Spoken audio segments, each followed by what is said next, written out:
Selamat malam. Di sini saya Anis Windianti, selaku mahasiswa dari kelas Dialektologi A dengan NIM 21011020102. Dalam slide pertama ini dapat terlihat sebuah judul Akrolet Naskah Drama Dukun-Dukunan karya Molir, adaptasi oleh Putut Bukori, analisis dialek sosial. Judul ini sendiri merupakan sebuah judul artikel yang telah saya selesaikan untuk memenuhi tugas akhir semester kelas Dialektologi A. Sebelum kita melangkah lebih jauh, marilah kita mengetahui apa itu dialek sosial itu sendiri.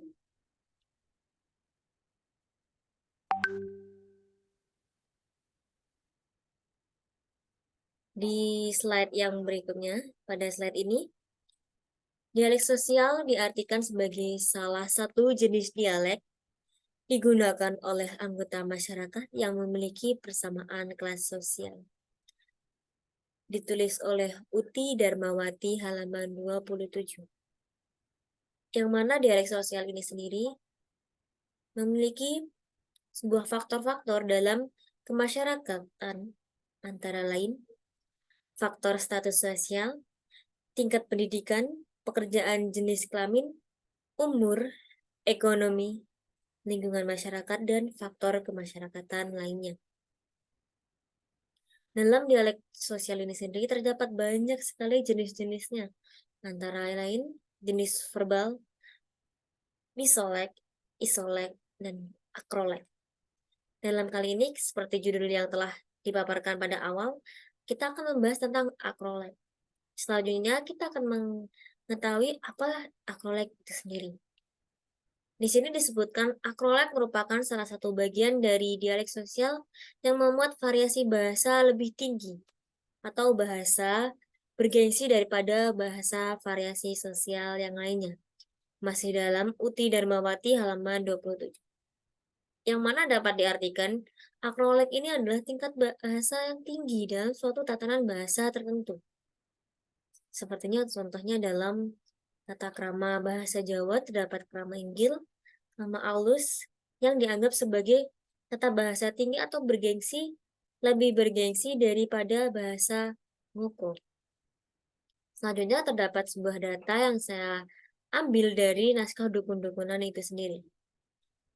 Di sini dapat lihat sebuah dialog antara Parji PRT dan tokoh istri, di mana yang awalnya Parji PRT menggunakan bahasa Inggris, namun karena tingkat akraban, yang mana salah satu faktor kemasyarakatan, tingkat keakraban Parji PRT dengan istri pada titik 0, atau tidak ada keakraban sama sekali. Dapat dilihat, karena penggunaan bahasa Inggris, tokoh istri tidak mengerti. Akhirnya menjawab dengan bahasa akrolek. Dalam bahasa Jawa, tatanan bahasa Jawa menggunakan bahasa krama yang mana dianggap lebih bergengsi atau tinggi dalam tata bahasa itu sendiri. Selanjutnya disusul oleh pergantian bahasa. Parji PRT menggunakan akrolek juga setelah dialog tokoh istri. Selanjutnya terdapat data dialog Ibu Martabat dengan Parji PRT.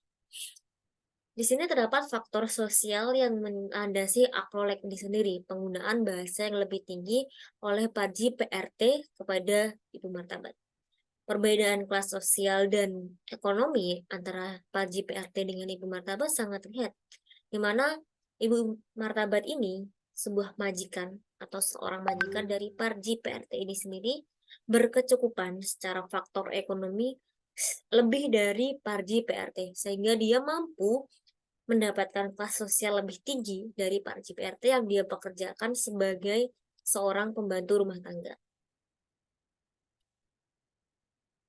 Dapat dilihat bahwa faktor kemasyarakatan ini mempengaruhi bagaimana dan kenapa akrolek ini digunakan.